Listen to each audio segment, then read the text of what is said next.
we bring you Violent Shore, a play for radio by Ian Cullen. Violent Shore. Hurry it up, you lot. Get that cod end over the side. The fish will swim to England and give themselves up if you go on knitting with the nets. Get knitted yourself. I heard that, Gartland. It'll cost you a jar when we get into port. I've forgotten what a jar looks like. One sniff of the tap room and I'll be in happy land. Save a bit of cash then, won't you? Maybe this trip will give your missus a sniff of the housekeeping. That's it, mate. When you've finished making honeys, we're waiting on you and the skipper. Ready, Skip? Let go the trawl! Mind the warp!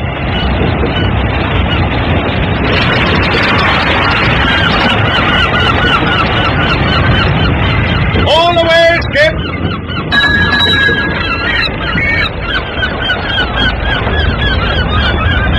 Who we got at the fish hole? Young Fenner and Blackie Master. Right, get this fish bound clear double quick. Fenner, Masters, bags up, fish coming down. Not this outside. There's freezing down here. Crack some ice, work and sweat up. Funny.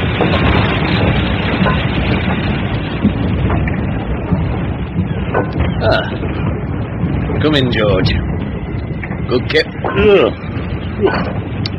Not long enough, that's all. Never is. You take over the wheel, George. Right. Skip, home base on the radio. Mr. Benton for you. Damn. Another few drags and a hold will be full. Give the old man my love. Oh, I don't think.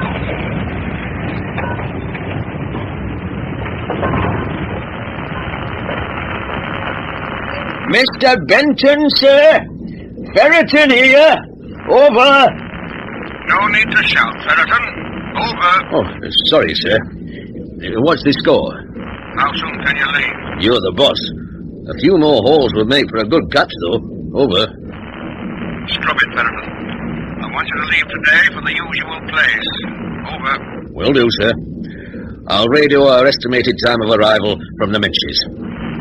Goodbye and good luck, Ferraton. Out. Yeah, the man sparks. Make the call to Shapyard. Right away, Skip. Trawler Kestrel to Shapyard. Kestrel 2 to Shapyard. Are you receiving? Come in, please.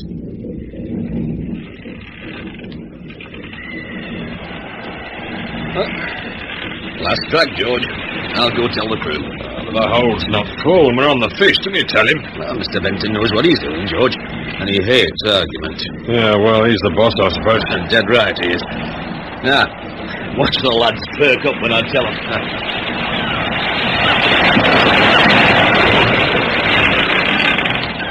Hurry it up. Carter, you're all thumbs this trip. What's the matter with you? I'm told you know. Talk titty. Speed up or you'll find yourself in the ice room. Okay, lads. Let's hope this is a good one. Once we fall in, we're going home.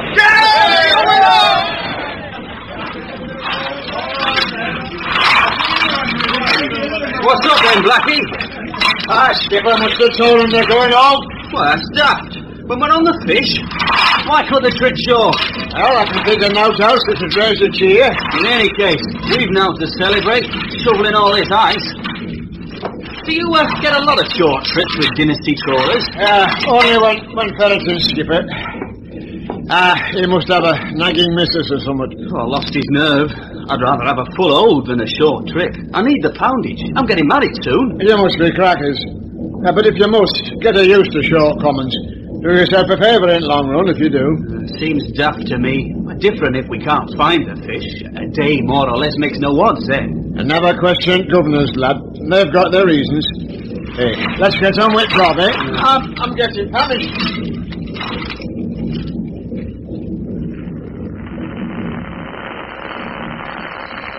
Come in, Shapyard, please, if you are receiving.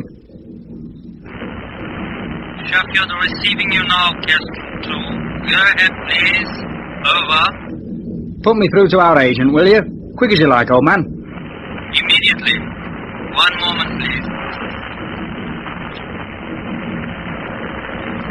Hello? Kestrel 2? Johann? Speaking. Sorry to have got you out of bed. That's okay. What news? Rendezvous in about 4 hours from now. 800 hours approximately. Same position as last reported. That's right. Keep watch for me. Don't worry. Out.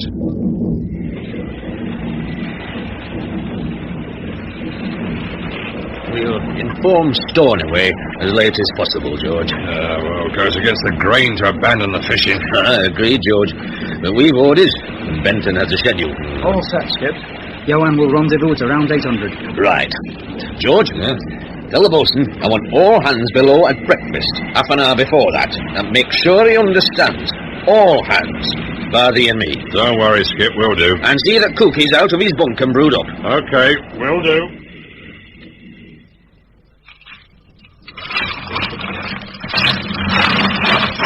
Blackie, Fenner, up home, Clifford. Not before time, eh, Blackie? Yeah, we're not clear yet down here. Never mind, get your breakfast. We'll finish up and seal the hold after. That's that way to go on, if you ask me. So, let's do as you're told, eh, lad? My belly thinks my throat's being cut. Here, come on. I'll finish the row and follow you, Blackie. Shoot yourself. Both I say. Off you go. Where's the cash, Mr. Ferraton? Double next trip. That's what the man said. Okay. My people will not be happy. However, pass off the line, please. Thank you. Bye-bye.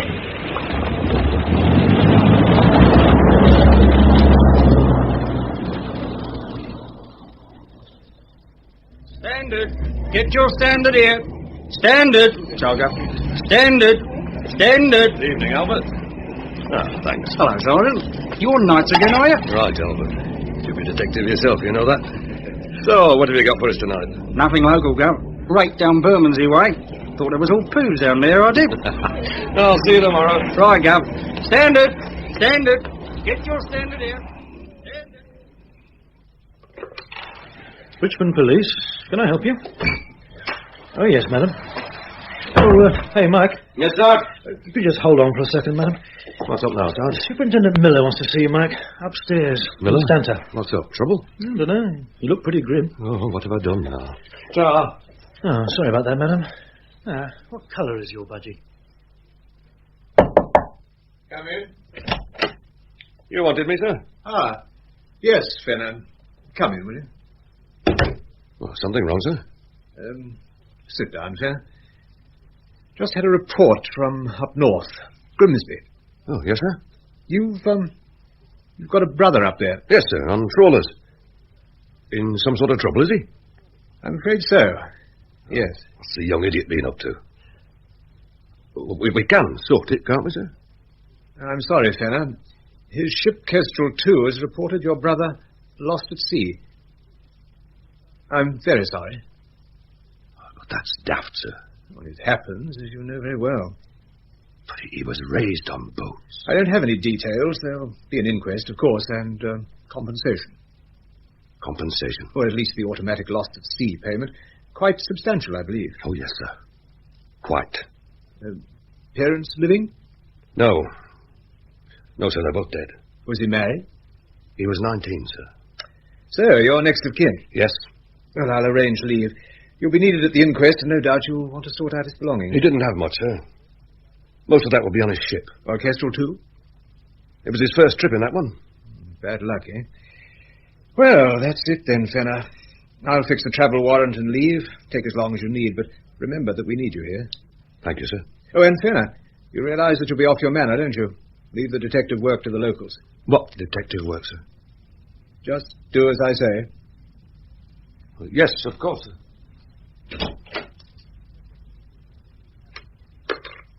Get me Superintendent Abbott in Grimsby? Yes, I'll hold.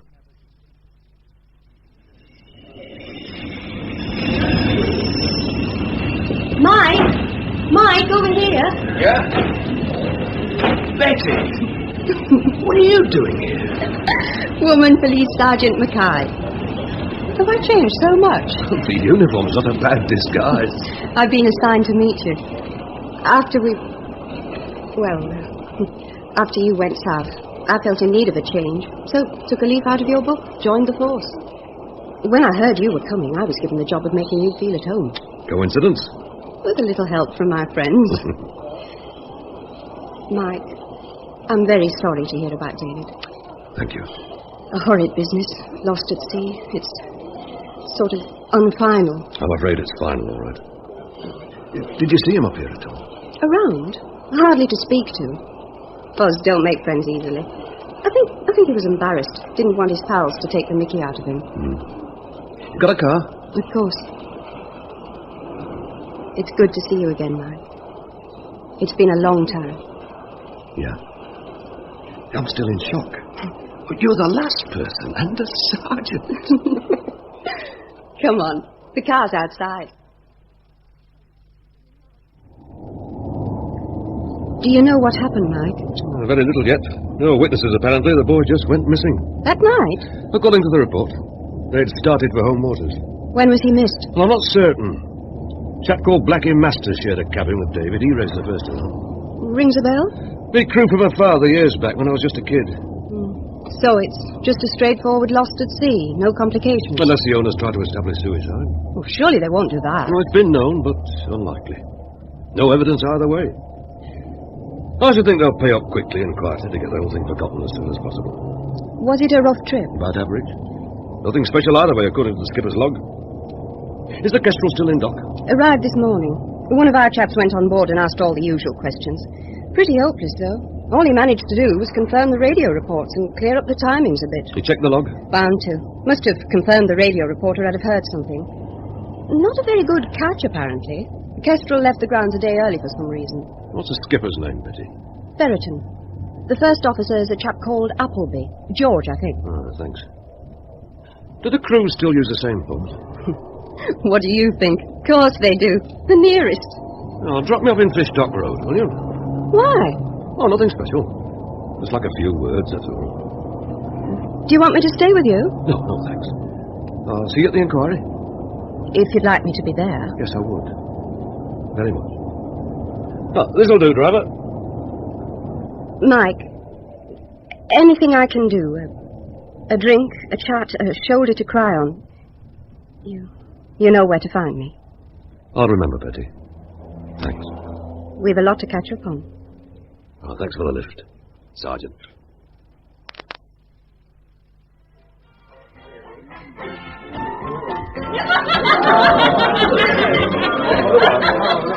What'll it be, sir? Whiskey, large and neat.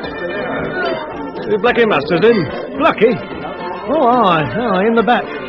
Easy to concentrate on the bitters and hand back there. Yeah, must have had a good trip and all. Plenty of cash about.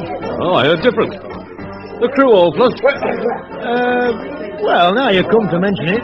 Blackie's doing most of the buying. Oh, thanks.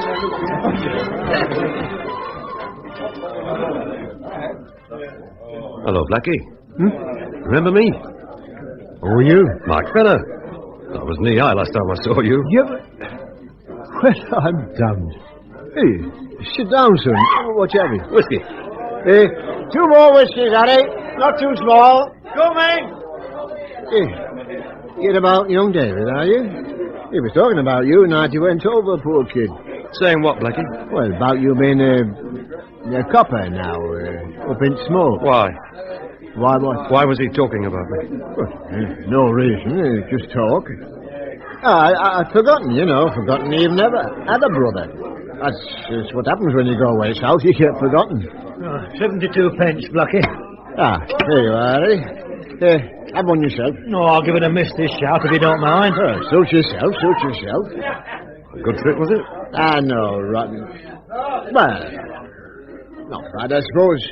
My trouble is I'm never satisfied. Well, it can't have been that bad. That's quite a roll of money you've got there. Yeah, well, I'm third hand now, Poundage don't catch, mounts up. So long as you get the fish, right? Sure. Everyone knows that. I mean, basics no good to man nor beast. Is Skipper Ferraton in here? Over there in corner. Who's that with him? George Appleby, the mate. They're thick as thieves. Well, I think I'll have a word. It was an accident, Fenner. Lost at sea, nothing else. I never said it wasn't an accident, Blackie. Where will you be when you leave here? Why? In case I want to see you again. Oh, I'll be around. Well, thanks for the drink. Mike, Hello, Betty. The super wants to see you. Who? Superintendent Abbott. Seems I was supposed to take you straight back. Oh, what does he want? Perhaps he wants to pick your brains. We don't get many London detectives up this way.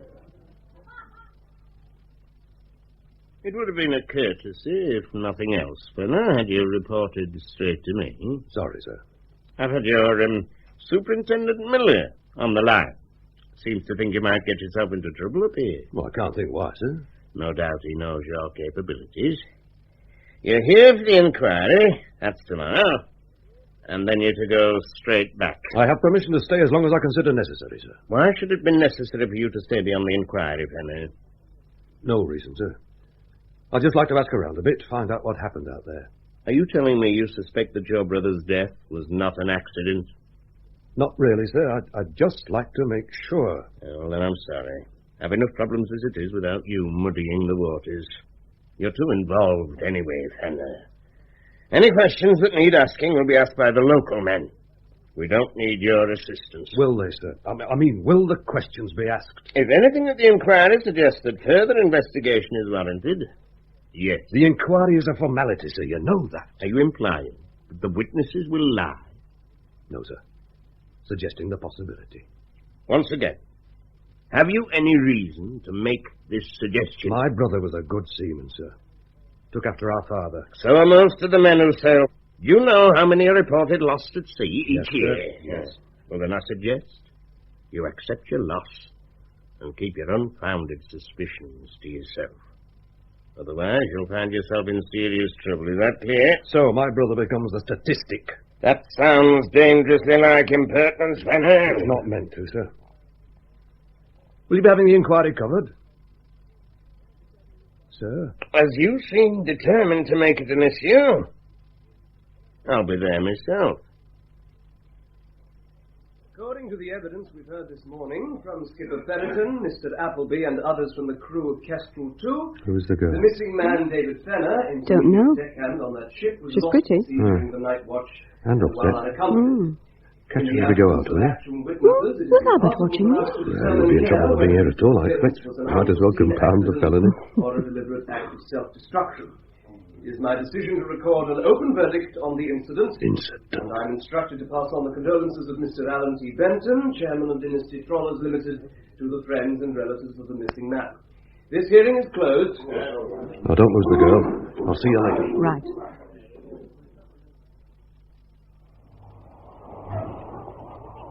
Mr. Fenner? Yeah?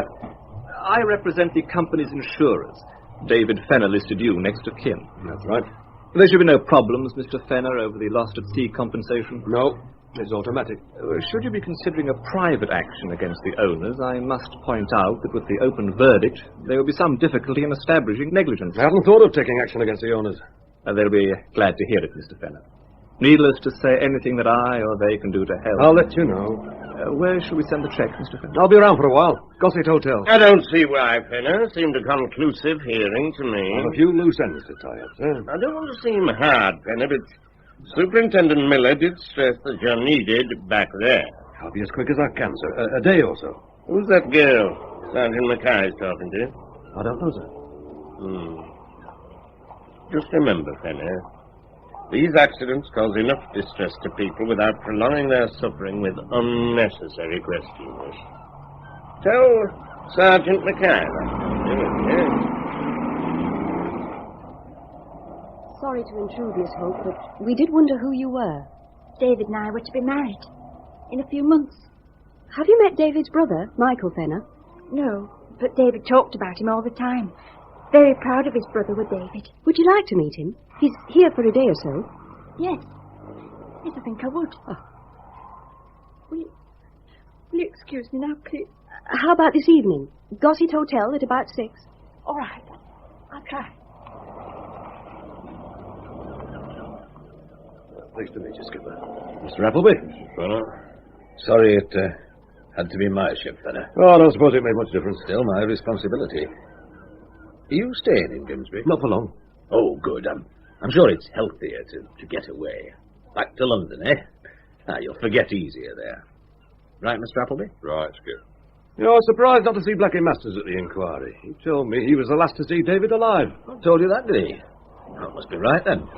I weren't aware of it. Well, I'd like to clear up a couple of points. Can you give me his address? Oh, of course. You'll need to drop by the office anyway to collect David's gear. You can have the address then. You don't know it offhand? I'm a bit tight for time. Oh, sorry, can't help it. Can you, George? No idea, Skip. Okay, then I'll drop by your office later.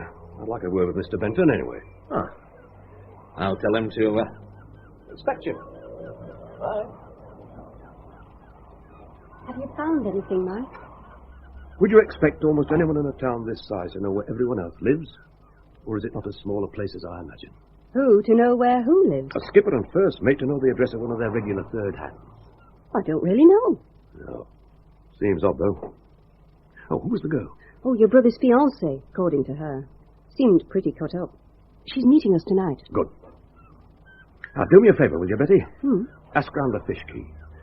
I want to know what sort of catches Kestrel 2's been landing recently, plus anything you can pick up about Ferraton and the rest of the crew. You'll get me shot, you know that. Got any contact with the transport police? Sergeant Johns is okay.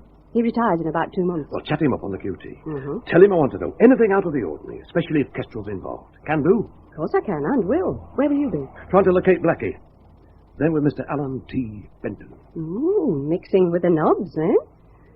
Better not tread on his toes, Mike. He wields a big stick in these parts. Oh, just thanking him for his condolences, that's all. See you tonight.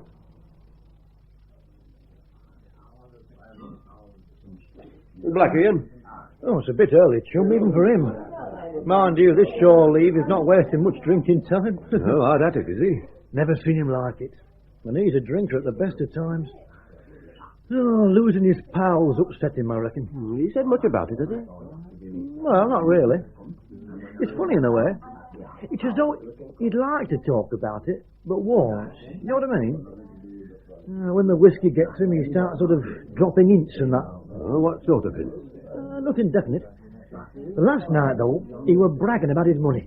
Great wad he had still. Said he were onto something big. But clammed up and asked him what it were. Do you know where Blackie lives? I'm not sure exactly. Up Marston way. Well, if he comes in, tell him I'm looking for him, will you? I'm staying at the Gossip. Sure. And he's looking for Blackie Masters, Mr. Benton. Wanted to know where he lives. Did you tell him? Of course not, sir. But when he comes here, I'll have to. Can Masters be trusted? He's been paid plenty.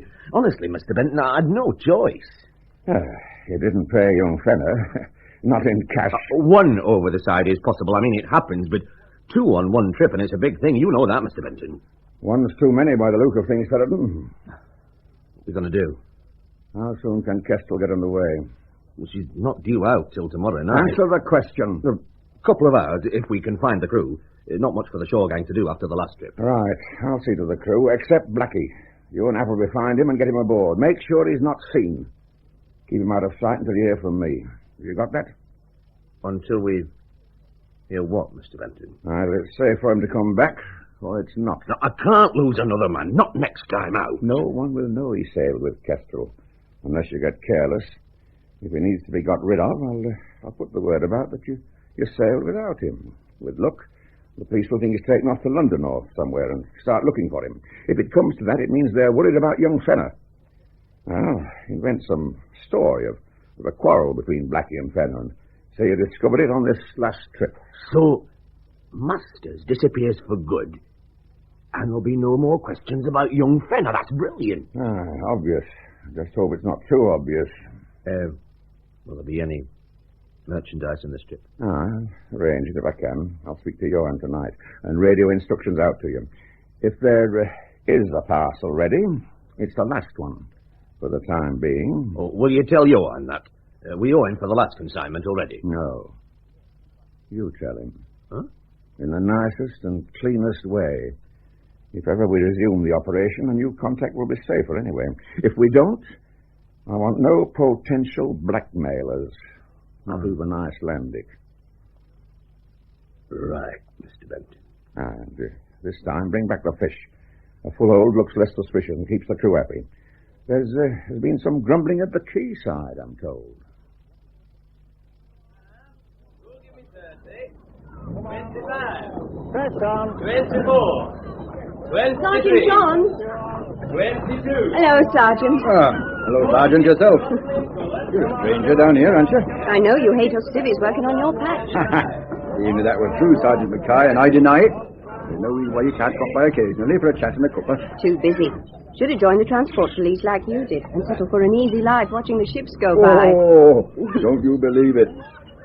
Well, what brings you here today, Sergeant? And in uniform? To see you, of course. Mm-hmm. In an official capacity? Not exactly. Thought I'd not heard of any flap on. Better come into my shelter and I'll put kettle on.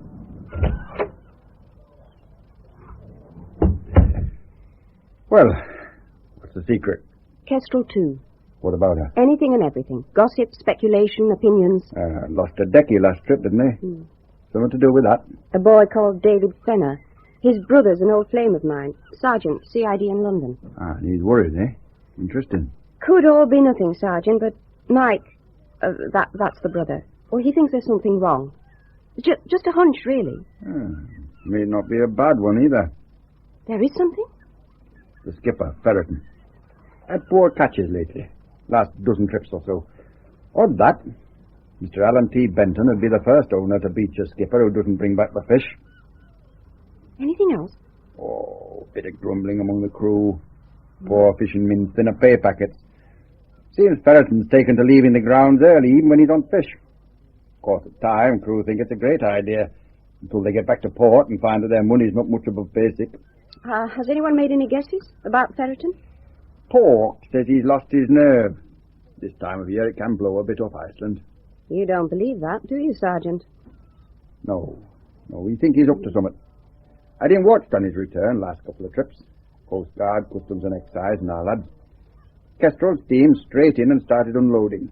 She weren't met in open water, dropped nothing over the side except rubbish, and Customs and Excise used the missing Deckie as an excuse to have a poke around below decks.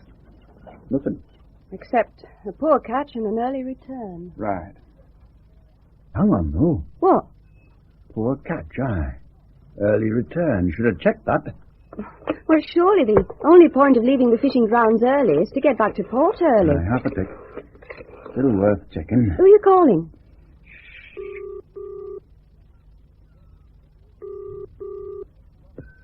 Dynasty trawlers. John's here, Transport Police. Oh, yes, Sergeant.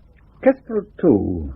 Does her getting in a day early mean that she'll leave ahead of her normal time, or is she an extra day in port? One moment, please.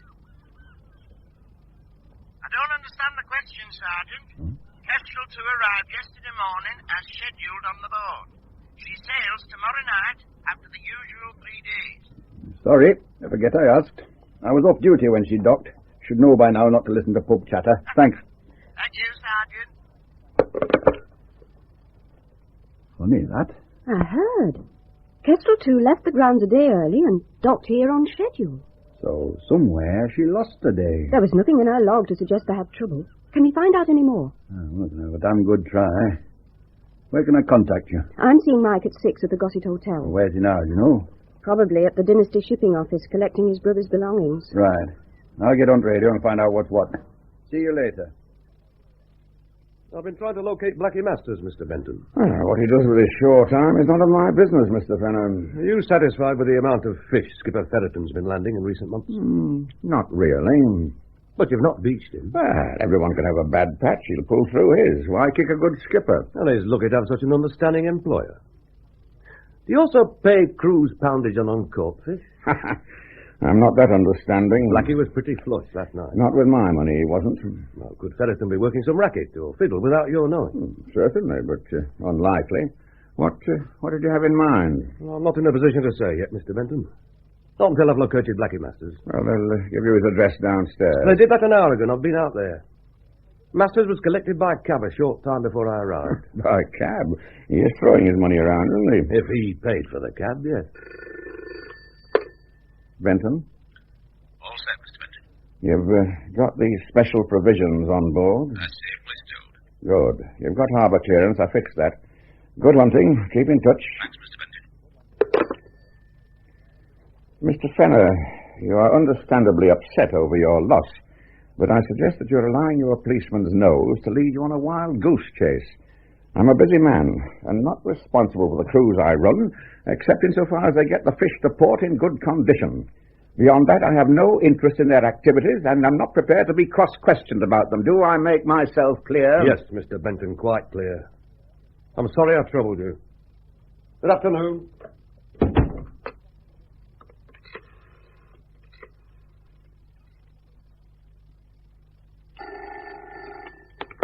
Abbott. Superintendent Benton here. Hmm? Your chap, Fenner. Not my chap, Mr. Benton, but, what about him? He's making a damn nuisance of himself. Still asking questions, is he? Your chap or not, I want him stopped. He could give Dynasty a bad name and stir up trouble for no sensible purpose. I'm sorry you've been annoyed, Mr. Benton, but I'm sure Fenner has his reasons. Be a damn sight sorry if you don't put a stop to it, Abbott. I'm not without influence in this town. You've not got enough to make threats, sir. I've noted your complaint, and it will be dealt with in the usual manner. Goodbye. Put me through to Superintendent Miller, CID, Richmond, London. Crew will want to know why their shore time's been cut, Skip. I'd like to know myself. You talk too much, Blackie. Oh, I've not said a word, honest. Not to a soul. And we've cut shore time to make sure you don't. Young Fenner's brother, the one you talked to first night in, he's looking for you, Blackie. We had to make sure he didn't find you. Well, he might still be there in 3 weeks' time when we get back, Mr. Appleby. Don't worry about a thing, Blackie. Do your work and keep your mouth shut. Fenner will be sorted. The crew are on bonus. Now, one way and another, your little snoop round on the last trip with young Fenner has cost us a packet, Blackie. Make sure you're worth it. Look, Mr. Appleby, I'll not say nothing. It's none of my business. I don't want any money. I don't want out to do with it, all right? Too late, Blackie. You're in it all the way up. Get below with the rest of the men. Right, Skip. And stop worrying. We're well covered. You believe that, Skip? No choice, George. We've got to trust Mr. Benton, same as he has to trust us. Difference is, he's got more to lose. You've a lot to lose, Fenner. Just a couple of days, sir. Tomorrow, Fenner, I want you in London. But there's something going on up here, sir. The dock police agree. When you get back, you can make out a report and we'll forward it through the usual channels for Superintendent Abbott to deal with. You're off your patch, Fenner, and out of line. 2 more days, sir, please. My office, 10 o'clock tomorrow morning without fail. Is that clear? Understood, sir. Goodbye, Fenner. Evening, Miss McKay. Don't often see you in gossip. You here on business? I'm out of uniform, Charlie. Much prettier you look, if I may say so, miss. Anytime, Charlie. What'll it be, miss? Manager's compliments. Oh, gin and tonic. Thanks. Mr. Fenner in yet? Reception will know. They said not. Meeting him, are you? Oh, not until 6. Here you are, miss. Oh, thank you, Charlie. Thank you, miss. Just beer for me, Johnny.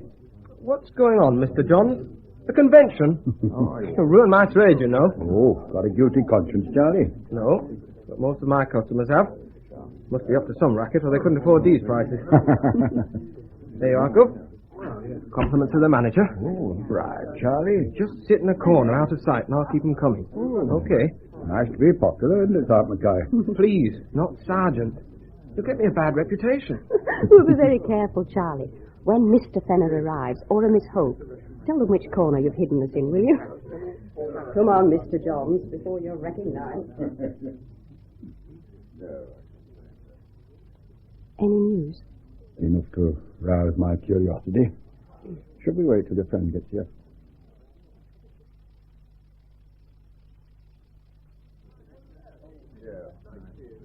Excuse me. I'm here to meet Mr. Fenner. Hold on a sec, I'll buzz his room. Oh, there's no need. I'm here. Oh. Oh, Miss Hope. Oh, Mark Fenner. Thank you for coming. Shall we go through to the bar? Yes. Yes, of course. What's wrong? Nothing. It's just that he's so like David. To look at, I mean. I wasn't prepared for that. Oh, it's not unusual in brothers, Miss Hope. Will you come over here? Oh, I'm sorry I'm late, Sergeant Johns. Oh, no bother. Hello, Betty. Oh, this is Miss Hope, Sergeant. First name's all Mr. Nike. We've got Charlie at the bar, frightened to death. Oh, fair enough. Right, what'll it be? Scotch for me, just ice. Miss Hope? Pineapple. And the same again for Betty and, Albert. And Albert. Coming up in 2 ticks. Well, it's quite a part of you got, Miss Hope. I'm sorry about this morning at the inquiry. I would have introduced myself, but I'd no idea that David had a girlfriend. There wasn't a lot that you did know about David, was there, Mr. Fenner? How do you mean? You'd hardly call yourself the world's best writer of letters, would you? David worshipped you. Did you know that? Lived for news from you. Oh, he understood. He didn't mind when I was too busy to write. You mean he let you think he didn't mind? He refused to write to you about us, wanted to tell you in person. We waited for months for word of your next visit, and we just decided to make the journey to London, because he couldn't wait any longer. You'd planned a holiday in London? We were looking forward to it. After his next trip. He was all right then. Before Kestrel sailed, he's not worried about anything. Just your reaction to me. He'd changed ships for a better job. He was very ambitious, you know. Wanted to be a skipper. He went to Mr. Benton because he thought promotion would come quicker with dynasty trawlers. Did he have any debts? Not that I know of. And he'd have told me. He was very happy, Mr. Fenner. Looking forward so much to seeing you again. What about you, Albert? Find anything that looks phony? Not sure. After I had a chat with young Betty here, I made a few calls. Any special reason? Kestrel, too, left fishing grounds a day early, so logically she should have reached home a day early, too. Unless she had engine trouble or some other hold-up. But there was nothing in her log to suggest any sort of trouble. Do you see much? So, she lost a whole day somewhere. I know where she lost it, not why. Where will do? Stornoway.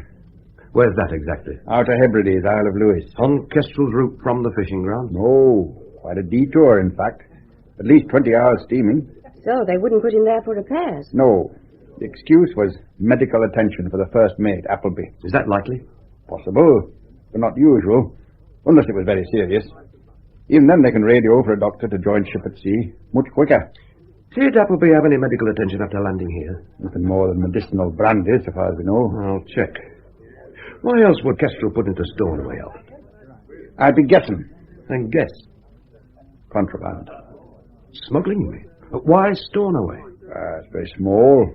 Only one of our transport chaps on duty there. Small population, so less gossip. Landing strip for moving the stuff further along pipeline. It's been known before. Do you think it's likely? It's possible, that's all I care about. You mean you think David discovered something on board Kestrel? Smuggling or something? We're just speculating, Miss Hope. Don't upset yourself. Then you think someone pushed David over the side? Oh, that's horrible. I don't think anything yet, Miss Hope. I'm simply checking up, that's all. Can we find out what Kestrel did in Stornoway? Only one way to do that for certain. Fly out there. If you can afford it. It cost about 50 quid private charter. I take it this inquiry is not official. Can you fix a plane? Tonight? Oh, aye, easy. Plenty of airstrips round here. Right. Now, what time is it? 6:30. I can be there and back for the midnight train to London. Do that, will you, Abbott? Sure. Immediate takeoff. Fast as I can get to the airfield. Betty, take care of Miss Hope for me, will you? I'm coming with you. If the super hears about this trip, I'll be on a fizzer for sure. There's no need for you to lose your stride. This is the first bit of excitement I've had for months. I'm fine. I'll be all right, really. And 2 heads are better than one. There's no time to pack. Pack what? Okay. We'll be back by closing time. Oh, we're ready for takeoff in 20 minutes. No, straight there and back, so far as I know. Cash before takeoff. Okay. Well? All set. I'll drive you out there. Goodbye, then. I'll see you again, Mr. Fenner, I hope. And if there is anything funny about David, please find it. I will, Miss Hope. I promise. Benton here. Mr. Benton, Charlie here, from the Gossett. Well? They've all been in here, Mr. Benton, like a ruddy convention. And young Fenner's girlfriend. What were they doing? I couldn't hear everything, but Albert Johns made a call from the bar phone. Chartered a plane. To go where, Charlie? Stornoway. And back. Don't know why, Mr. Benton. All right, Charlie, thanks. I've done what you asked me, Mr. Benton. You'll get your money. I want direct radio link with Kestrel 2. Person to person. Skipper Ferraton. Call me back. Damn, Fenner.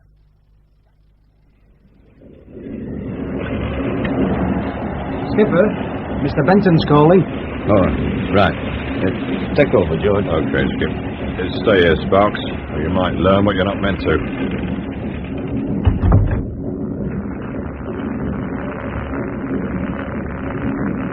Hello? Mr. Benton? Ferraton here. You alone in there? All right. And the door shut. What's up, sir? Fenner flew out for Stornoway this evening. bad, sir. What can he learn? Nothing. I don't think. Appleby saw the doctor out there? As planned, yes, sir. Good. That's what I needed to know. What do we do now, sir? Stick to schedule. I'll keep you informed. But be ready to ditch Blackie Masters. He's too much of a liability now. Are we covered on that? He's listed here as having missed the ship. If Fenner finds anything in Stornoway, I'll tell him that Blackie has just gone missing. Right, sir. A lot depends on what that doctor says. Out. Was there anything wrong with Appleby, Dr. Campbell? He was complaining of stomach pain. I found nothing, but told him to see his GP. Did you check if he did? Oh, not really my business. He may have been malingering. It happens, you know. Well, he sailed on another trip today. Oh, did he now? Oh, then he cannot be so very ill, can he? There was no mention in the ship's log of an unscheduled call on Stornoway. Oh, well, rules are there to be broken, are they not? How do you mean? Well, if the skipper logged an extra 18 hours steaming for an unconfirmed sick call, he'd be on the carpet with the owner. Yes, I can see that. On the other hand, if the owner thought that Appleby was a health risk, Appleby would find himself beached, and the skipper needing a new first hand. Well, if they're old mates, there's two good reasons for forgetting to log the landing here. Yep. That makes sense, all right. A lot depends on whether Appleby saw his own doctor. Can I use your telephone, Doctor? Oh, help yourself. Don't get a lot of visitors at this time of year. Ah, thanks. Will you join me in a wee spot of warmth, Miss McKay, eh?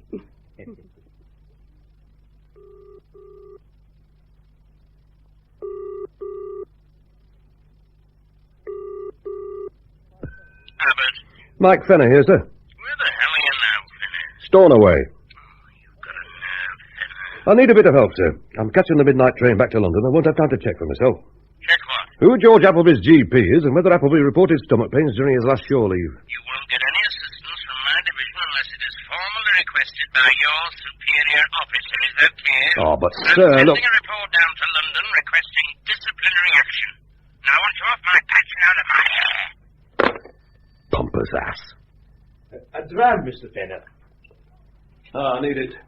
Thanks, Doctor. Yeah, I'm a bit puzzled, Mr. Fenner, as to why the stopover was, in fact, not reported. Despite my rather glib explanation just now. Oh, you convinced me. Cheers. Aye, but I was answering your questions. Now I'm asking. Change of heart, Doctor? No, not really, Miss McKay. We're a small population here in Stornoway, so we've the habit of minding our own business. Life gets to be intolerable otherwise. I can imagine. Oh, what puzzles you then, Doctor, if you don't mind breaking the habit just this one? There'd be no point in the skipper of Kestrel 2 falsifying the log. But you gave two good reasons. They only apply on one condition, that the owner is kept in the dark about the stopover. Do you mean he wasn't? He knew? He could scarcely have not known, Mr. Fenner. He was here at the time. Oh, Benton? Here? He flew in a couple of hours after Kestrel arrived. Known to, that's for certain. But didn't anyone wonder why? Ask questions. Oh, we're an island people, Miss McKay. Once we started asking questions, who knows where it would end. Now, what about the police? It's their job to be curious. Oh, Sergeant McAllister's been on the island all his life. He's everybody's friend. Do you think Benton arriving on the island at the same time as Kestrel 2 could be coincidental, Doctor? How do you mean? Well, could he have any other reason for visiting Stornoway? Lassie, do you mean? Aye, or business? Business, no. No, not if it was above board, that is. And, a lassie, I doubt it. Like I say, we don't gossip on the island, but somehow I think I'd have had word. Oh, thanks for your help, Doctor. Now what? I've a train to catch.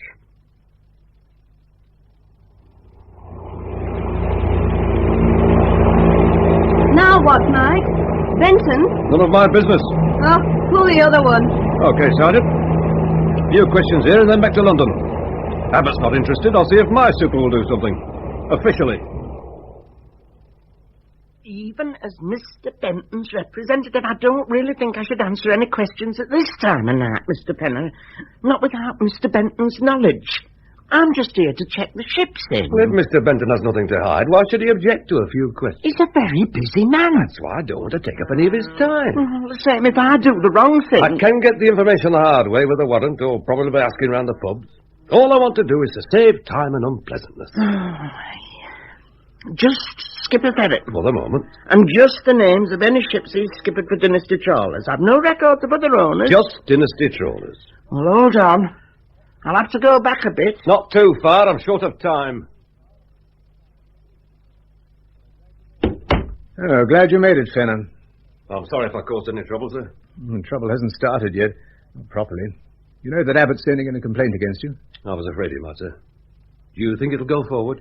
I can't prevent it, you know that. Abbott's no fool. If I shove this business under the desk, he's likely to carry it on over my head. I'm too close to my pension to take the risk. But I really think I'm onto something, sir. Made out your report? Not yet. Well, do it. Oh, and that's your last official act. I'm suspending you from active duty until the disciplinary board can be convened. No matter what my report says, sir? I'll read it, and if it's of interest and requires further action, I'll pass it on to Superintendent Abbott. Make it good, and he might, just might, withdraw his complaint. Well, just what is his complaint, sir? What am I accused of? Oh, boiled down, it's flagrant disobedience. I can't deny that, can I? Insubordination, conduct likely to bring the force into disrepute. Well, how does he figure that? He claims that you were drinking in public with a fellow officer and a woman police sergeant, then went joyriding in a charter plane with a young lady for company. Is that true? No, sir. Superintendent Abbott is lying? But he's got it all wrong, sir. I'll write your report, Fenner. Convince me and I'll try to convince Abbott. That's all I can do. Look, sir, that trawler's out there now, supposedly fishing. Benton insists that Blackie Masters isn't on board, that he jumped ship and has taken off somewhere. Now, Masters is a witness to what happened to my brother. If we don't find him and he is on Kestrel 2, then he could be in danger. Have you any proof that Kestrel 2, with or without the connivance of Allan T. Benton, is engaged in criminal activity? No proof, sir, no, but strong circumstantial evidence. Which evidence will appear in your report? Well, naturally, sir. But every day that Kestrel is at sea, Masters is in danger. It could take weeks for my report to be investigated, and even then there's no way that we can prove anything. What happens on a trawler off Iceland is the skipper's business. If he keeps a false log, which I've proved, and Benton has covered his tracks, and he will have, they'll just laugh at us when we start asking questions. What are you accusing Benton of? I don't know, sir. All right, you've asked for it. Here's how it looks to me, and to Superintendent Abbott, and how it will be presented to the disciplinary board. You were upset by an accident to a close relative. You've used police time and resources to live out some complicated fantasy in an attempt to alleviate your grief by finding a victim, someone to blame. You've also entered into a questionable relationship with a fellow officer, female, and brought her into disrepute. Her future's as much in question as your own. In addition, you've blundered into an area where police work and public relations are difficult and delicate at the best of times, and created hostility towards the force and a general atmosphere where, in Superintendent Abbott's opinion, accusations of police persecution could possibly occur. If they do, someone will have to be thrown to the wolves, Fenner. Do I make myself clear? Yes, sir. Sergeant McKay's an old friend, sir, from before I joined the force. It's not fair that she should be dragged into this.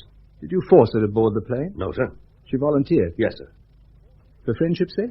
She also believes that I'm right, sir. She wanted to help. Well, naturally, that's what friends are for. What about Sergeant Johns of the Transport Police? He's not an old friend of mine. Is he interested officially, or is it just idle curiosity? Mainly curious, I think, sir. Pity. Transport lads have the sort of freedom you need. Get him involved, and he could take you along for the ride. And with my blessing. He's got nothing to report so far, just a hunch that there's something dodgy about Kestrel. Well, no doubt we'll discover why at the inquiry. I suggest that you make out your report and then take a holiday. Keep in touch, of course. Very well, sir. Oh, any objections as to where I go, sir? Oh, your wits haven't dulled, that's something. No objections. Just keep it unofficial and keep that girl out of trouble. She's a good officer by all accounts. Thank you, sir, very much. I'll watch it. Good. Now, sit down, Mike. Let's talk off the record. Personally, I think you're a way off beam, but just in case, I've contacted an old chum on the drug squad. I'm pretty well ginned up, and if there's anything I can tell you that might help... Thank you, sir. Just one big question. Has there been any increase in illegal importations during the last year or so? Of anything in particular? I don't know, just a hunch. Something must have prompted you to ask. You're suggesting that this fellow Benton's reopened the Icelandic route? The what, sir? Used to be called the Icelandic route. It was stamped out a few years back. Small time, mind, only one chap behind it all. Your friend Benton, eh? He might have decided to have another go. And gets the stuff in via Stornoway, collects it himself, and passes it on for distribution either here or in the States, you mean? Something like that. Who was the chap we got for it last time? Oh, no real interest to you. He's still inside. Might be worth a visit, though, if someone else has taken over his contacts and is operating on a bigger scale. Already seen him, Fenner. He'd nothing to say. Thought we were barking up the wrong tree. What was he supplying? Diamorphine hydrochloride, commonly known as heroin. A derivative of morphine, which is in turn a derivative of opium. Do you know anything about opium, Fenner? Not a lot, sir. Oh, it's addictive and progressive. Some heroin addicts do manage with help to reduce their intake and control the habit, but one of the problems is that the amounts taken, which can produce serious results, vary from individual to individual. One person can die from a single minute intake, while an addict can take relatively massive doses with no ill effects. Yes, sir. But why an Icelandic route? It seems pretty unlikely. Oh, I don't know. Look at this map of the world. Now, from India to Scandinavia and the Northern Hemisphere takes you overland through Asia. Not much problem getting the stuff through there. Then, the Soviet Union. Probably get a bit of help from that lot. Into Sweden. Difficult. Easiest way is a Russian ship. Why not a trawler? Into Icelandic waters and then a handover at sea. Well, seen like that, it's so obvious. Provided she stays outside territorial waters, the Icelandic Coast Guard can do nothing. What about Interpol? Not a chance. To be honest, Fenner, I'm sceptical myself. Then you won't help? Not on what you've given us so far. So, Benton will get away with it. Kestrel, too, will come back with or without a shipment. Blackie Masters has disappeared and the route stays open. No, I didn't say that. They'll be watched, of course. Any suspicious circumstances acted upon immediately. But not yet. Not this trip, is that what you mean? Now, be reasonable, Fenner. You're a copper with a grudge, under suspension and the subject of a disciplinary investigation. So, anything I do alone, is that it? At the moment, yes. But off the record and unofficially, you have my blessing. All right, thanks. Thanks a lot, sir. Goodbye. Oh, one thing, Fenner. The number of heroin addicts registered and under treatment has dropped dramatically in the last year. No, what does that mean? Well, I doubt if they're cured. So if they've elected to drop off the list of registered addicts, it suggests that they're getting the stuff somewhere else. So there has been an increase in illegal supplies. I never said that, Fenner. Wouldn't even suggest such a thing. Keep in touch, though, eh? Right, sir. Get me Chief Constable Brown, Transport Police Headquarters. I'll hold. The train is now standing at platform 8. Grimsby, please. Single. We'll have to hurry, sir. Platform 8. Change up Peterborough. Thank you.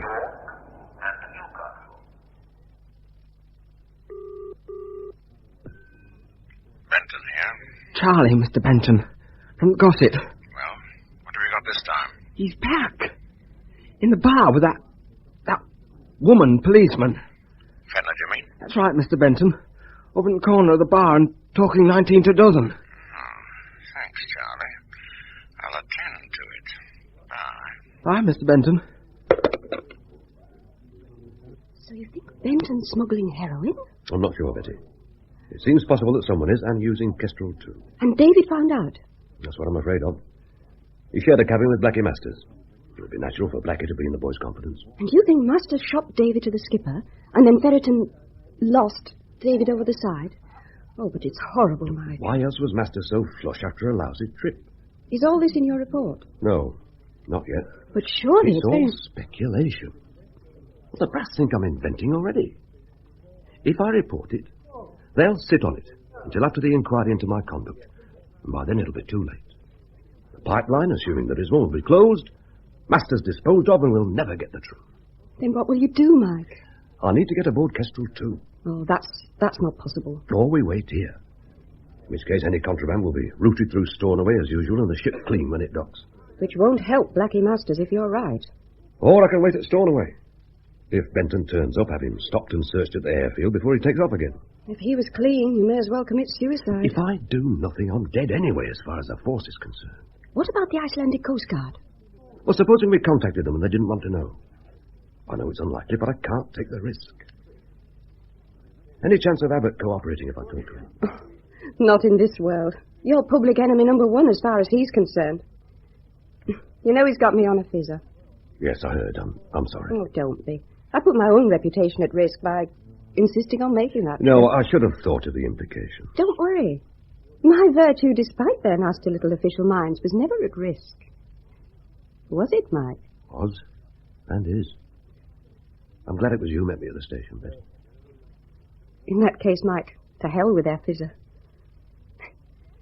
It's likely you'll be out of a job if you go on with this. We'd make a good team. The Offshore Detective Agency. Any work undertaken. Oh, we'll see. One problem at a time, eh? Am I interrupting? Oh, Miss Hope. Oh, sit down, please. Thank you. A drink, Miss Hope? No, thanks. I just saw you and thought I'd say hello. There's something you ought to know about David. Oh? Are you still trying to find out what happened out there? I mean, exactly what happened. Something like that. I wish you wouldn't. Well, why do you say that, Miss Hope? I prefer not to say. I think you should. I've a right to know. What right? You disappeared out of David's life when he was just a kid. He worshipped you. Did you know that? And what did he get in return? 6 lousy Christmas cards and a birthday postal order. He understood. Oh, yes, he understood. Big Brother could do no wrong. Every year he hoped you'd come, but you never had time. Until now. You can find time for him once he's dead. Time to poke around making everybody miserable. Don't you want to know the truth, Miss Hope? I know the truth. What?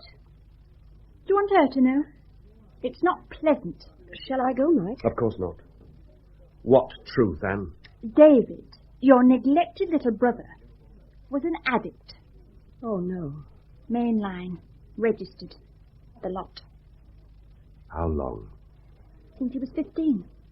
He ran away from home once. Did you know that? Went to London to find his brother. Before he ever came to Grimsby or knew me. I wasn't told. He never got further than Piccadilly.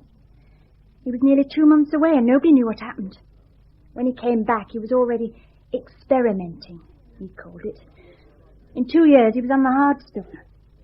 I persuaded him to register and he seemed to be in control. But every now and again, he'd relapse. Twice it happened at sea. Only Allan Benton would give him a job on Kestrel too. And you think he lapsed again and went overboard? I don't know and I don't want to know. He's dead and he's best left that way. If you carry on with your questions, Mr. Fenner, and you find the truth, I'm telling you now that you might not like it. I know that I won't.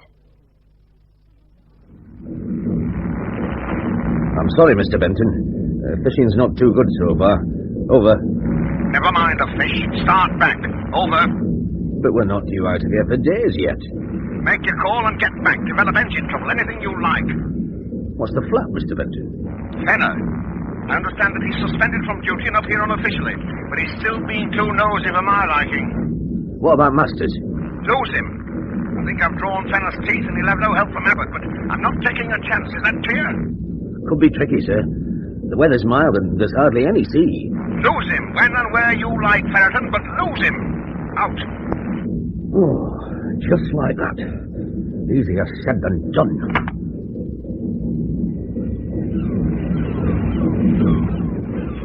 Sparks, you skip? Make the call. We're pulling out. This is the last drag. Already? Just do it, Sparks. Suits me, Skip. Make the announcement, George. Right. Tell them it's orders from head office. They'll all be compensated for the low catch. Will do, Skip.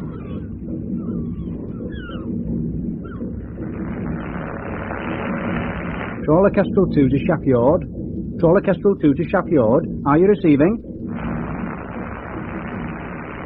Trawler Kestrel 2 to Shaft Yard. Receiving? Receiving you, Kestrel 2. Go ahead, please. Put me through to the Dynasty office, will you, old man? Hold frequency, please. Hello, Kestrel 2. What can I do for you? Hello, old man. We're leaving early. Orders from the governor in our home office. Some flap on. I know your position is of 14:30 hours. Is that constant? Pretty well, old man. What time will you be leaving? Around 1900 hours. Can you cope? Keep an eye out for me. Will do. Out. I don't think we'll go into Stornoway this trip. We'll make the drop out at sea, in the Minches, and warn the pickup not to wait for us to appear in the harbour. And Blackie? Well, if this flat weather holds, we'll keep him for the Minches too. Usually guaranteed a bit of a blow there. Not worse. Poor Blackie. Were you aware, Mr. Benton, that David was an addict? I Had heard rumours. Yet you're still engaged him? Oh, I don't engage deckhands on a personal basis, Sergeant. But I approved his employment papers, if that's what you mean. Knowing the risk? Your brother was as much at risk unemployed ashore as he was employed at sea. At least I thought so. I'm deeply sorry that I was mistaken. Do you know what happened the night he was lost? He went missing, Sergeant. It happens. Why did no one mention his addiction at the inquiry? Is that what you'd have liked? Headlines? Those damned television people snooping round, muckraking? We don't like the media, Fenner, and we don't want publicity. What good would it have done? Saved me a lot of bother. Any trouble you're in, you brought on yourself. Just to satisfy my curiosity, Mr. Benton, why did you fly out to Stornoway to meet the Kestrel? But I'm not interested in satisfying your curiosity, Fenner. Was it to do with David? A man had been lost. I wanted to hear Ferraton's story before the police started asking him questions. I have a company to protect. Is that so hard for you to understand? And what about the previous trips? What previous trips? Not only Kestrel, too, but 3 other of your ships, all skippered by Ferraton, have broken the home run to put into Stornoway. You always meet them. You have no authority to be asking these questions, right? Not officially. And I don't have to answer. No. Good. At least that's understood. I'll tell you what I'll do, Fenner. You stop asking questions, which I find for personal and business reasons embarrassing, and I'll withdraw my complaint against you. That wouldn't do me a lot of good. It's gone too far. Oh, I'm not without influence. I even think I could persuade Superintendent Abbott to back down. What do you say? I've already told you.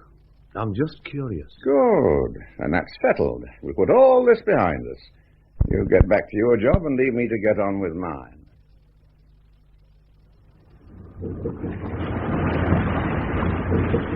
Can you hear the boat? Yeah, over there. Crew all below? Yep, and this time I've counted. Good. Show a light, then. You know what to do, George. Don't worry, he won't know a thing.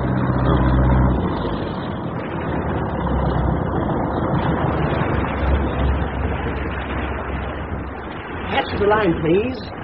Right, got it. Got the stuff? W. Have you got the cash? 2 consignments. All ready. Good. 2 boxes. Here they come. 1. And again. Now the money. Can't risk you dropping it, can we? I'll bring it down. Steady. Steady. I don't want to swim back. Too bad, sailor. You're going to have to. Where's the money? The route's closed as of tonight. Money. What's that? Sorry, mate. Now, put the knife away. Yep.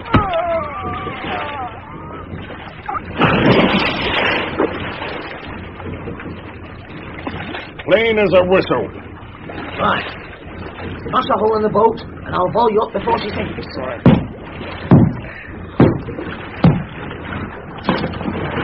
Right, coming up, Skip. Young David, an addict. I'm surprised. Not as surprised as we were, Sergeant Johns, I can tell you. So your young fella's going back to face music, eh? I suppose so. Pity. I was hoping to have him along. Along where? Somebody somewhere has seen Mike's report. It's been passed over to Transport Division for investigation. Oh, but that's the last thing we want now, for it all to come out. Yeah, for a lot of reasons, Mike's report makes sense. If young David were an addict... If? You don't believe it? I didn't say that. It's easy enough to check. The girl did say you were registered. Yes, isn't true she did. Well, there can't be that many in the area. Check register and then we'll know where we are. Well, why should she lie? I don't say that she has lied. Just that nothing's a fact until it's been checked out. She might have thought the boy was registered. If he were on drugs, he could have told her anything. Why didn't I think of checking? Because you're not 60. With 35 years on force behind you, you still take people on trust. In any case, the investigation goes on. Is that right? Why? Right or wrong, the finger points at Kestrel. It has to be checked. So, what happens? You wait to see if Kestrel changes course. Mm-hmm. If she heads straight for home, we'll search, but probably not find anything. On the other hand, if she deviates, makes for Stornoway or any other port, we'll be informed. Then what? There's an old dodge used to be worked in all the ports. Before coming into harbour, contraband, not just drugs, anything, is dropped over the side attached to a marker buoy. Mm-hmm. Once the ship's docked and cleared by customs, a small boat can be rowed out to the buoy and stuff brought ashore. As easy as that. Used to be. Now, of course, in larger ports it's too risky. Patrol boats and our lot ashore make it tricky. But a little place like Stornoway... With one friendly sergeant who loves everybody. Exactly. The ship drops the goodies, whatever they are, and heads into harbour. As soon as it's dark, out with the boat.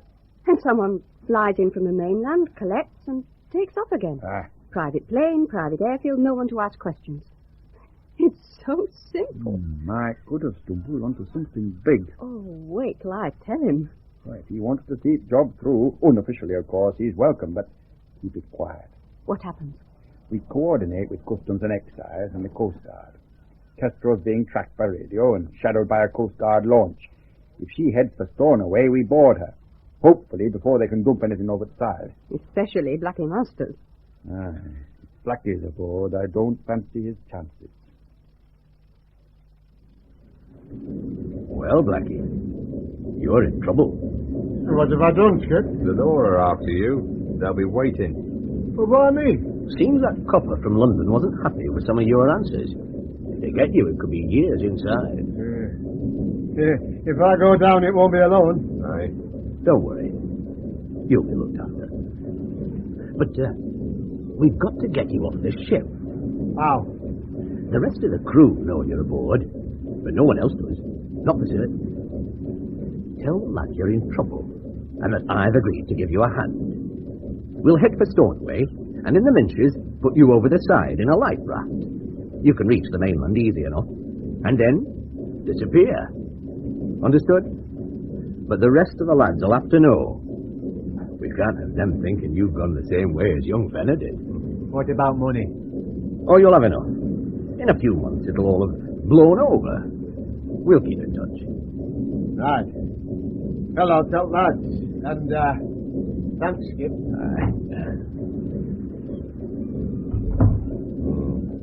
Seems a waste of a good life raft. If you're quick enough, the raft won't need to touch the water. If we float the pickup boy too far out, how will the boat find it? That'll have to be a job for Sparks. Tell him I want a transmitter on the boy with a homing signal. We'll fix the frequency with Benton. Well, I hope it works. That stuff's worth a small fortune.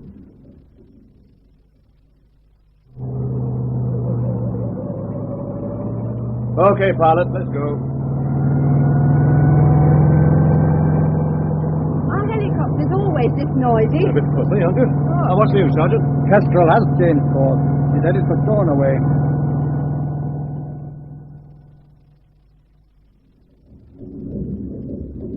We've set the transmitter. It's good for about 15 miles. Is that enough, Skip? Ample. Is the stuff all packed, George? Ready and waiting. Right. Clear the men below and bring it up here. And don't forget the weights.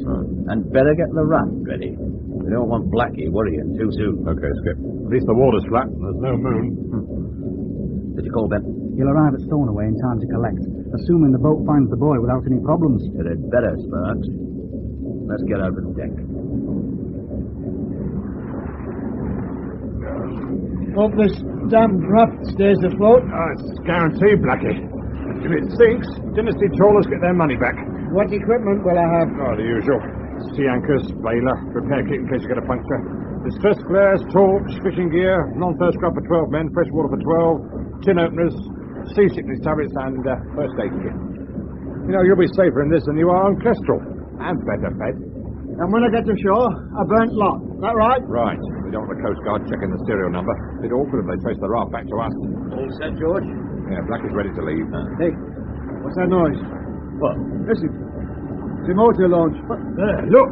See the lights? Coast Guard, it's got to be. Oh, what the hell do they want? Quick, get the boy over the side. Coming straight at us. It must have had us on radar. Hey, that raft over that side. They might not spot it. George, get up to the bridge. Signal full speed ahead. It might not be us they're after. Right. If it is us, we'll dump the heroin without the boy. If they don't find that, we're in the clear. Except for Blackie. Yeah, what do you mean? I'll keep stum. Can't take that risk, Blackie. Pray they go fast. Off you go, George. Too late. The bloody searchlight. Oh.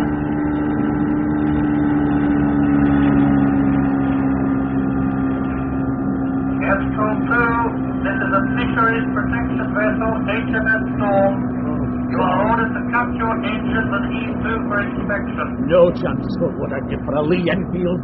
Can't we lose that light, George? We have reason to suspect that you have contraband aboard. Damn. Please cut your engines and stand by for our officers aboard you. Get the stuff into the side skip.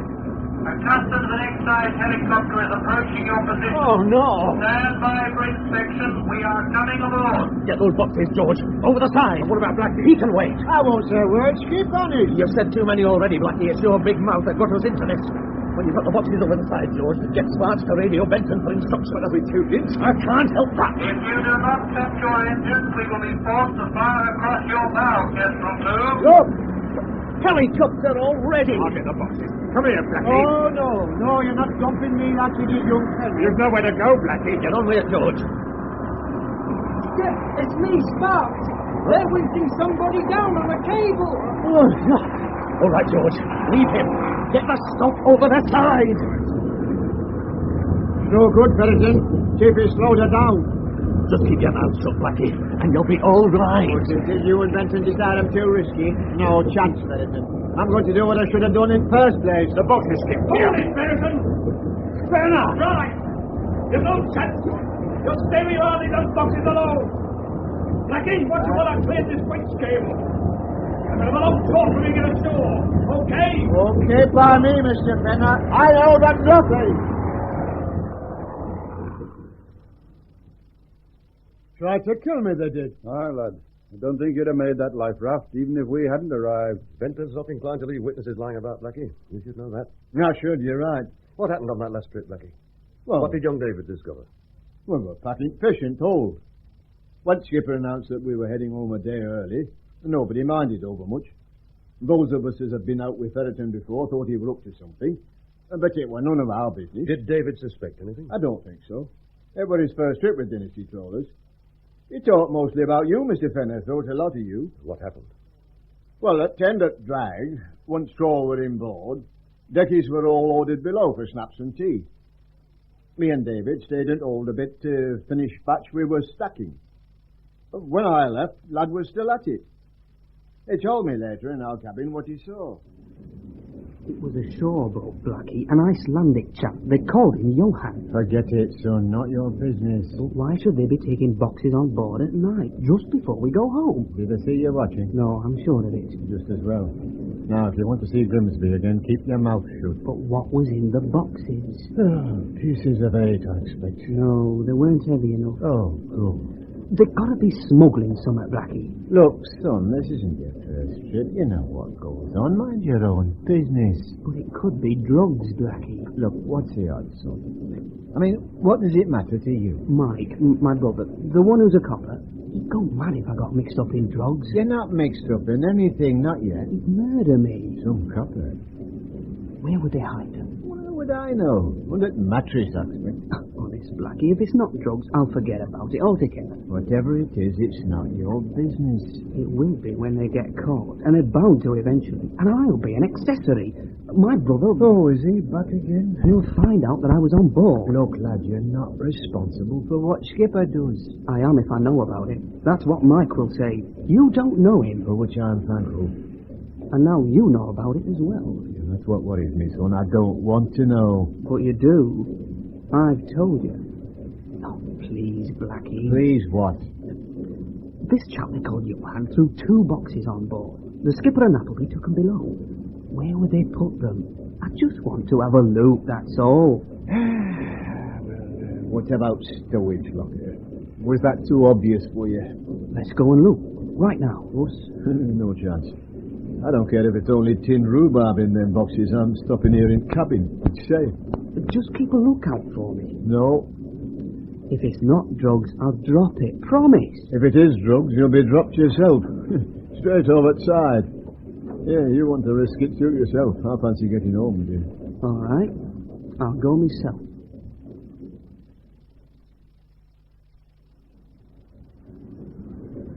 Hold the light up, Blackie. Now, where's the most likely place? Well, that right at front, I shouldn't think. Yeah. Try over there, behind life raft. Bring the torch, then. Yeah, I'm only here as lookout, remember? You can't leave me now. Come on.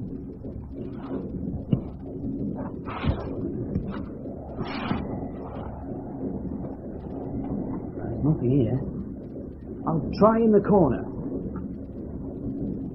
Give me a hand, Blackie. Here. Shine a torch.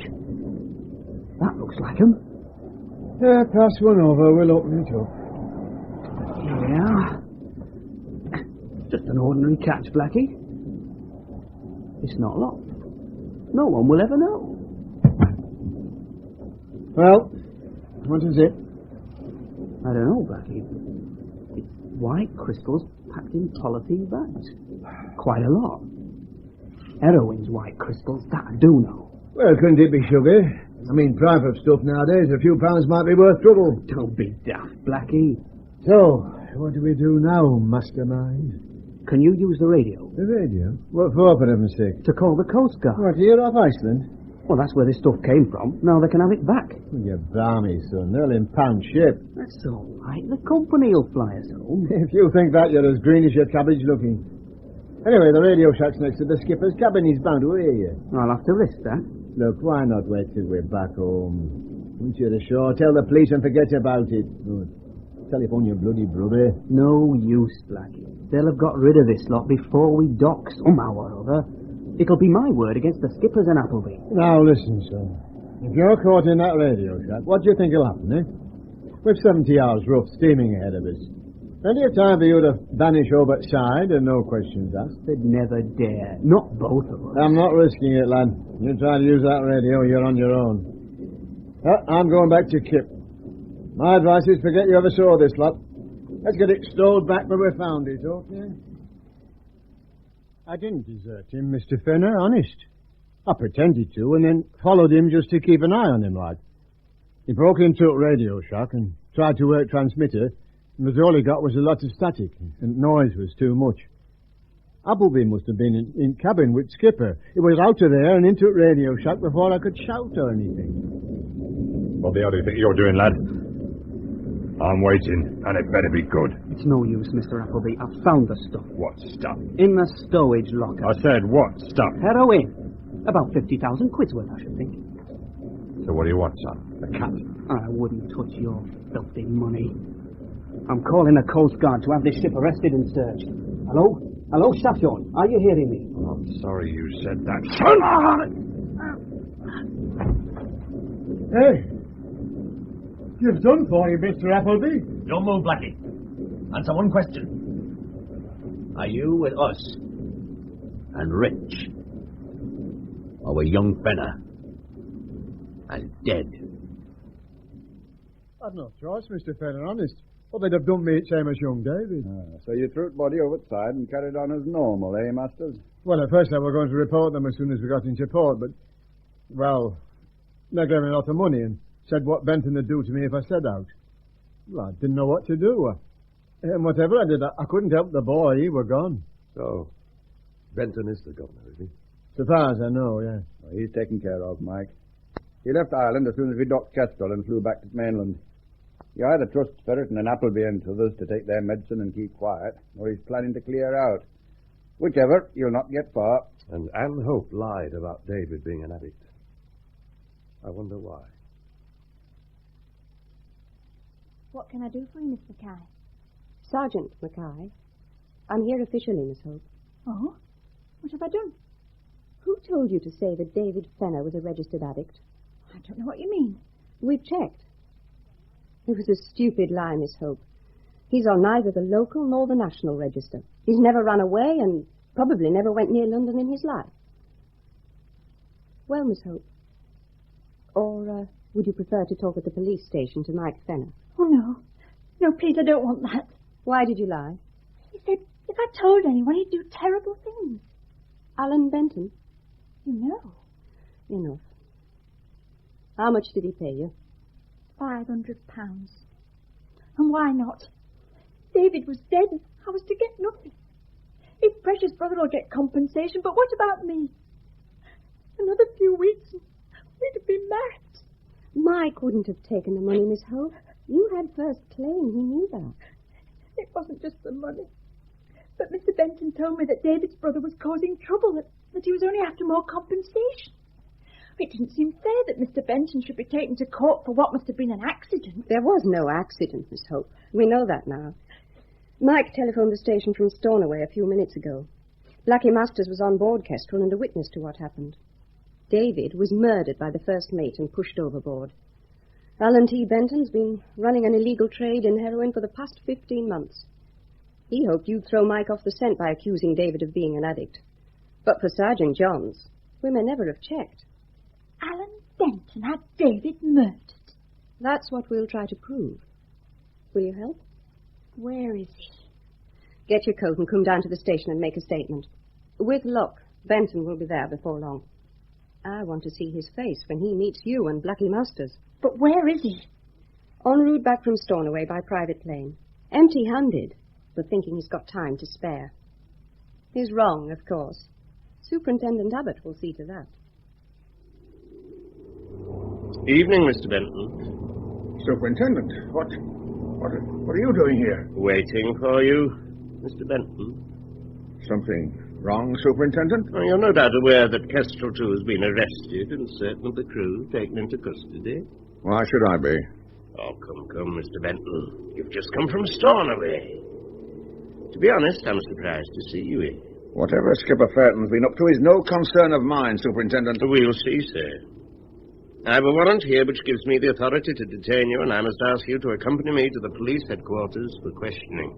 What are the charges, Superintendent? You'll be charged with illegal trafficking in narcotics and conspiracy to murder.